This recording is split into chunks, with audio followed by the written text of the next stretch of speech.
Swastiastu, kembali lagi di channel Santi Dharma Chandra. Kali ini Santi berada di kota tercinta Denpasar, Bali. Nah, di sini besok tanggal 20 Januari, tepatnya di Jumat Umanis atau Jumat Legi ya.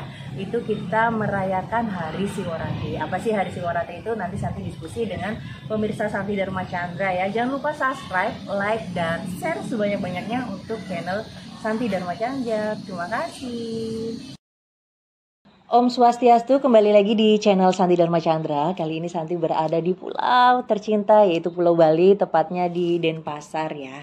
Nah, di sini Santi mau berdiskusi santai terus atau berdialog tentang persiapan Hari Siwaratri, karena banyak masyarakat awam atau masyarakat luar atau bahkan umat Hindu sendiri yang belum tahu apa sih Hari Siwaratri itu, karena kan banyak masyarakat yang hari raya suci umat Hindu itu hanya nyepi aja atau hanya galungan aja atau hari kuningan aja. Ternyata hari suci di umat Hindu itu cukup banyak. Salah satunya adalah Hari Siwaratri ini. Nah, biasanya Hari Siwaratri ini kalau di tahun Masehi itu di bulan Januari. Nah, kebetulan untuk tahun ini di tahun 2023 Hari Siwaratri terlaksana di tanggal 20 Januari, tepatnya di hari Jumat Umanis atau Jumat Legi lah kalau di Jawa, seperti itu. Nah, apa sih Hari Siwaratri itu? Nah, Hari Siwaratri adalah hari suci yang dirayakan semua umat Hindu yang melakukan pemujaan terhadap Ida Sang Hyang Widi-Wasa atau manifestasinya beliau di Dewa Siwa yang memang disucikan oleh umat Hindu. Nah, kalau untuk pelaksanaannya di tahun Saka itu ada di Purwaning Tilem atau Panglongpeng 14 Sasih Kapitu sebelum bulan mati atau bulan Tilem, seperti itu. Nah, arti dari Siwaratri itu apa sih? Nah, Siwaratri itu terjadi di dua kata, itu dari bahasa Sanskerta ya. Siwa itu artinya baik hati, memberikan harapan, terus suka memaafkan, seperti itu. Nah, kalau untuk Ratri sendiri itu artinya malam atau kegelapan. Nah, bisa diartikan jika digabungkan Siwaratri adalah malam yang malam pelebur kita dalam evaluasi diri, seperti itulah, kurang lebih seperti itu. Jadi bagaimana kita mendapatkan Siwaratri dari jalan kegelapan menuju jalan terang, seperti itu ya. Nah, mungkin ada arti-arti lainnya, silahkan, nggak apa-apa. Yang penting kita dalam memaknai Hari Siwaratri adalah malam perenungan diri, malam evaluasi diri, malam bagaimana kita mempersiapkan kedepannya untuk lebih baik dan tidak mengulangi dosa-dosa di masa lalu. Bagaimana kita, oh ya dulu aku pernah melakukan seperti ini yang gak baik. Terus sambil meminta maaf pada malam perenungan tersebut, sambil berjapa, sambil bermeditasi, sambil beryoga, sambil sembahyang, sambil melakukan hal-hal yang memang cukup dianjurkan pada malam Siwaratri tersebut, seperti itu. Nah, memang Hari Siwaratri ini cukup cukup memberikan hal yang sangat positif banget, karena bagaimana kita ingin untuk mempersiapkan menjadi sosok pribadi yang baru dan tidak mau mengulangi di kesalahan-kesalahan yang lama. Karena kita sebagai manusia ya pasti kita tidak luput lah oleh dosa, oleh salah, karena kita juga bukan makhluk yang sempurna, seperti itu kan. Tapi bukan berarti ketika kita melakukan dosa atau melakukan hal-hal perbuatan yang tidak baik itu menjadi ya udahlah nggak apa-apa, aku ulangi lagi deh, atau seperti itu. Nggak bisa seperti itu. Tapi kita bagaimana kita agar bisa mempersiapkan untuk menjadi pribadi yang lebih baik dan tidak mengulangi kesalahan-kesalahan yang lama, seperti itu ya. Jadi evaluasi diri itu penting banget pada malam Hari Siwaratri. Nah, ini aku kemarin Santi sempat membaca sebuah kisah dari Lubdaka. Dari situ kita bisa banyak belajar ya. Mungkin ini aku Santi boleh minta koreksi kalau memang ada yang salah, atau boleh ditambahin lah, atau bisa atau disempurnakan kalau Santi masih kurang, karena ini Santi sempat membaca buku terus Santi resume lagi, seperti itu kisah dari Lubdaka. Nah, Lubdaka sendiri ini adalah sosok pemburu. Nah, waktu itu Lubdaka pergi ke hutan karena sudah malam, sudah larut banget. Nah, bagaimana sih Lubdaka menghindari serangan dari binatang-binatang buas atau mencari tempat perlindungan? Akhirnya Lubdaka itu naik ke atas pohon nih, ke atas pohon. Nah, di dalam atas pohon itu Lubdaka itu sempat merenung dan melakukan sebuah evaluasi diri bahwasanya apa yang dilakukan perbuatannya itu tidak baik untuk menjadi pemburu ya, karena membunuh hewan lah atau apa atau seperti apalah perbuatan dosa-dosanya di masa lalu. Pada malam tersebut Lubdaka mengevaluasi dirinya sambil memotek-motek daun-daun daun-daun yang ada di ranting itu, dan daun-daun tersebut jatuhlah di lingga Siwa. Nah, setelah itu ternyata pada malam tersebut adalah malam Siwaratri. Nah, pada malam peleburan dosa. Nah, seperti itu ya. Nah, setelah itu Lubdaka meninggal nih ceritanya. Lubdaka meninggal dan dibawalah oleh pasukan Cikrabala. Nah, karena Lubdaka sebelumnya pernah melakukan kesalahan dan lain-lain, pasukan Cikrabala itu mau menaruh Lubdaka di neraka untuk menghukumnya, untuk menyiksanya, karena untuk menebus dari kesalahan-kesalahan dulu, dan dia dimasukkan di neraka. Namun pada waktu itu Dewa Siwa itu datang dan beliau sempat berdialog lah dengan pasukan Cikrabala tersebut. Nah, berdialognya bagaimana?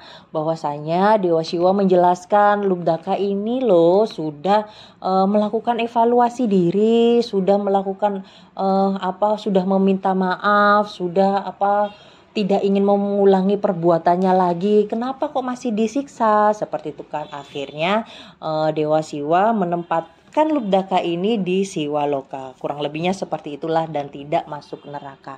Dari pelajaran tersebut bahwasanya Dewa Siwa sangat mengampuni dan melebur dosa-dosa umat manusia, bahkan Lubdaka sendiri, dan diberikan tempat yang baik seperti itu. Jadi kita bisa belajar bahwasanya Dewa Siwa itu sangat maha penyayang sekali.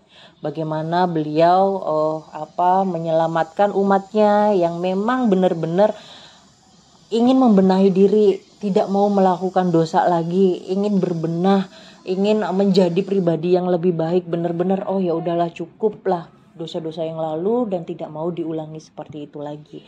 Nah, dari situ kita bisa belajar bahwasanya kita menjadi manusia ini masih diberikan, selama kita masih bernafas, selama kita masih diberi kehidupan, jangan lelah, jangan letih untuk selalu evaluasi diri dan meminta maaf seperti itu. Karena pertolongan dewa itu sangat nyata ketika kita nanti ya kalau sudah meninggal atau agar ditempatkan di tempat yang terbaik bersama dewa seperti itu. Nah, itu tadi.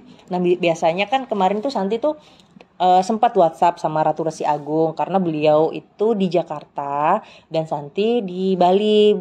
Terus Santi tanya sama Ratu Resi Agung, Ratu, ketika hari Siwaratri apa saja sih yang bisa dilakukan umat Hindu? Apalagi kan Santi pemula ya, masih banyak belum paham lah seperti itu kan.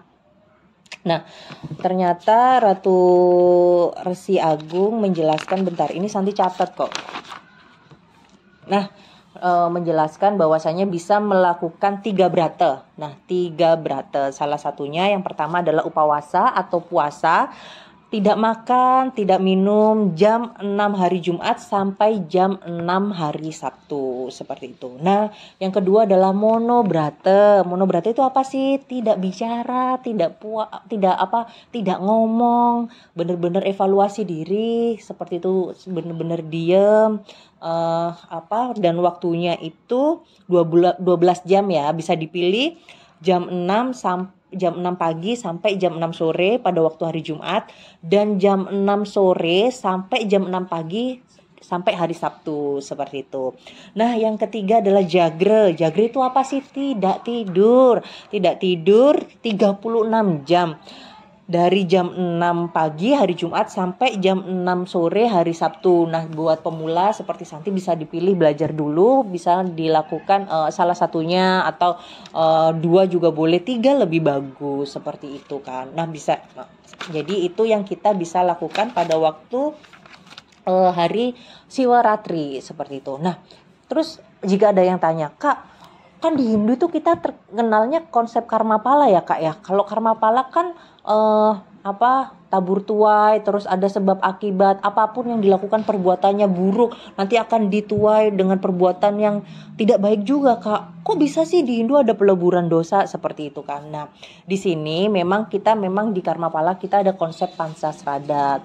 Nah, dan salah satunya adalah karma pala tersebut. Namun Santi sempat mengutip lontar Lubdaka ciptaan dari Empu Tanakung, bahwasanya Lubdaka sempat mengalami penyiksaan dalam neraka tersebut dan diselamatkan oleh Dewa Siwa. Waktu itu kan ada pasukan Cikrabala. Nah, pasukan Cikrabala itu dari Dewa Yama, yaitu Dewa Yama adalah dewa keadilan seperti itu kan.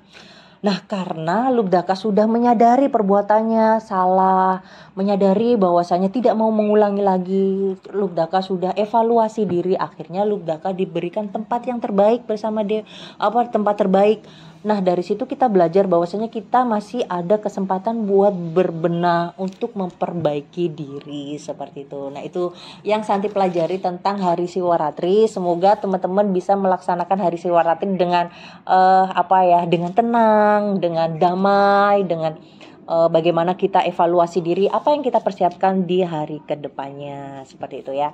Nanti kan Santi bisa saling support, saling semangat, bahwasanya kita tetap semangat di jalan Dharma dan belajar agama Hindu seperti itu. Baiklah, itu tadi yang bisa Santi sampaikan tentang apa sih Hari Siwaratri atau makna dari Hari Siwaratri tersebut. Semoga Santi bisa semangat belajar, jadi bisa apa yang Santi ketahui, Santi pelajarin, kita bisa sama-sama belajar bersama di channel Santi Dharma Chandra. Semoga bermanfaat ya. Jangan lupa subscribe, like, dan share untuk channel Santi Dharma Chandra. Semoga bisa memberikan kedamaian kepada umat sedharma. Baiklah, mari kita tutup dengan Parama Santi ya. Om Santi, Santi, Santi, Om.